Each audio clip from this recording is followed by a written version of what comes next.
کہ پارلیمنٹیرین ہیں انہیں یہ آپ باور کروائیں گے کہ وہ ہر ہفتے یہاں پہنچے، ہر منگل والے دن یہاں آئیں؟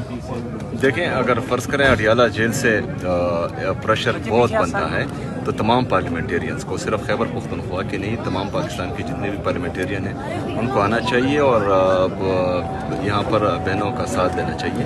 اور جب بھی مجھے بلائیں گی، اس دفعہ مجھے بلایا، میں آیا. اس سے پہلے جو ہے منع کیا تھا علیم آپا نے کہ آپ نے مطلب نہیں آنا، تو اس دفعہ جب بلایا تو انشاءاللہ میں آ گیا. اور اگر فرض کریں پھر بلائیں گی تو پھر آئیں گے. اور یہ پریشر بننا چاہیے. دیکھیں جی، میں نے پہلے بھی کہا اور اب بھی کہتا ہوں کہ یہ بے شرم ہے. انہوں نے 26ویں 27ویں آئینی ترمیم کے بعد جو ہے تمام اداروں کو مفلوج کر دیا ہے. ابھی اگر فرض کریں ہمارے ساتھ ظلم ہوتا ہے تو ہم نے عدالتوں کی طرف ہی دیکھنا ہوتا ہے، لیکن اگر فرض کریں عدالتی مفلوج ہو جائے تو پھر ہم انصاف کے لیے کہاں جائیں گے؟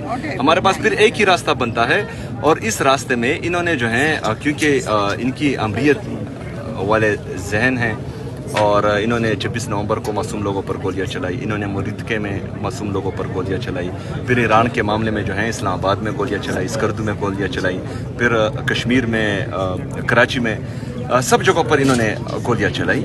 تو یہ جو ہے ان کو خون کی لت لگ گئی ہے، اور خون کا حساب جو ہے وہ پھر عدالتیں لیتی ہیں، کیونکہ جو اپنے آپ کو قانون اور آئین سے مبرا سمجھتا ہے تو اس کا انصاف پھر عدالتیں کرتی ہیں. لیکن بدقسمتی سے عدالتوں کو بھی انہوں نے کنٹرول کر دیا ہے، وہ بھی جو ہیں اب ان کے ہاتھ میں ہیں. تو واحد حل پوری قوم کو میں یہ بتانا چاہتا ہوں کہ واحد حل جو ہے وہ سڑکوں پر آنا ہی ہے، اور انشاءاللہ تعالی اس کی تیاری جاری ہے. تیاری جاری ہے اس کی. تو کب تک آپ کوئی اجلاس بلانے جا رہے ہیں؟ مراد سعید نے بھی اپنی ایک ویڈیو میں کہا کہ تمام پارلیمنٹیرین کو، بہنوں کو، محمود اچکزئی لوگوں کو کل انٹرویو میں کہا کہ ایک چھت تلے بیٹھنا چاہیے.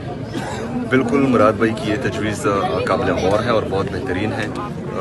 تمام جتنے بھی ہماری لیڈرشپ ہے، اور سب سے زیادہ عمران خان صاحب کی بہنیں، یہ اگر فرض کریں ایک چھت تلے بیٹھتے ہیں اور ایک موقف اپناتے ہیں تو ہمارے لیے بہت آسانی ہوگی. اور میں نے تو بار بار کہا ہے کہ پھر ان کا کام ختم، پھر میرا کام ہے، میں جانوں اور میرا کام جانے، لیکن موقف یہ ایک ہی ہونا چاہیے.